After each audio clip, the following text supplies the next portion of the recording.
Une défense lyonnaise, c'est vrai Philippe, qui n'a encaissé que 4 buts en 8 matchs, mais une défense privée d'Olmeta suspendu. Premier match donc cette saison pour Christophe Breton, son habituel remplaçant.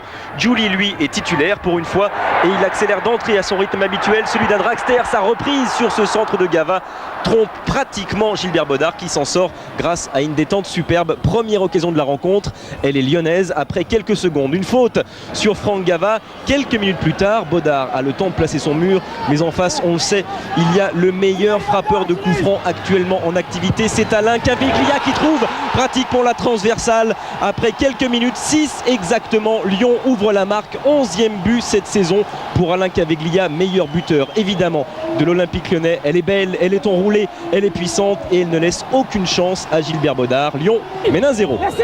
Alors on va voir la réaction des Bordelais qui sont coutumiers du fait depuis quelques journées.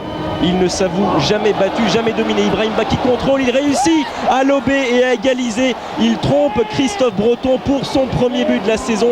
L'intenable ailier droit des Girondins de Bordeaux, Ibrahimba. Le contrôle apparaît loupé, mais il se rattrape parfaitement derrière avec cette petite balle piquée. 2 buts en 13 minutes. Ce match est parti sur des bases incroyables. Et Bordeaux qui continue, qui accélère, avec Yohan Mikou qui avait marqué un but magnifique l'autre jour contre le Paris Saint-Germain. Là il frappe et il oblige Christophe Breton à une parade en 2 temps.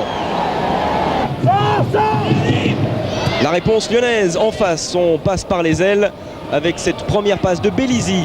Gava qui cherche Christophe Coquart, le ballon est renvoyé, repris par Ludovic Giuli qui ne laisse aucune chance à Gilbert Bodard. Le 3e but du petit lutin maléfique de Gerland, le dragster atomique. On arrête les superlatifs, en tout cas ce but est magnifique. Il est signé évidemment Ludovic Giuli, la tête de Domoro en retrait et il jaillit sur ce ballon, laissant Gilbert Bodard scotché sur sa ligne. De toute façon, le gardien belge ne pouvait pas grand chose sur cette frappe du gauche évidemment de Ludovic Giuli. Bordeaux bien sûr va essayer de réagir. Ziani dans les 6 mètres, il essaie de lober Breton et Jean-Luc Sassis sur sa ligne dégage l'Olympique lyonnais. Tant d'occasions et tant de buts déjà alors qu'on joue depuis 20 minutes seulement. Imaginez le rythme de cette rencontre qui ne faiblit pas du tout et qui au contraire prend encore un peu plus d'ampleur. Avec ce centre de Franck Gava, le contrôle et la frappe dans la foulée d'Alain Caviglia et il s'en sort bien.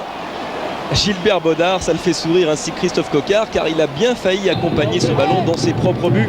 On joue les dernières minutes maintenant de cette première période.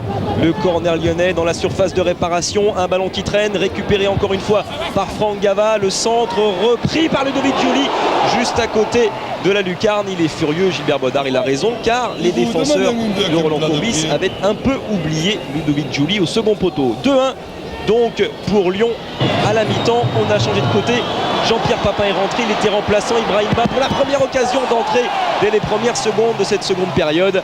Breton s'en sort bien, lui était supervisé ce soir par de très grands clubs européens comme le Football Club de Barcelone quand même. Bordeaux qui essaye bien sûr de réagir, toujours mené 2 buts à 1. Diawara vient de rentrer pour son premier ballon, il est décisif, égalisation des Girondins de Bordeaux. 4e but cette saison pour Diawara et là on peut dire que Courbis a eu du flair. Premier ballon je vous le disais et il est au fond des filets de Christophe Breton.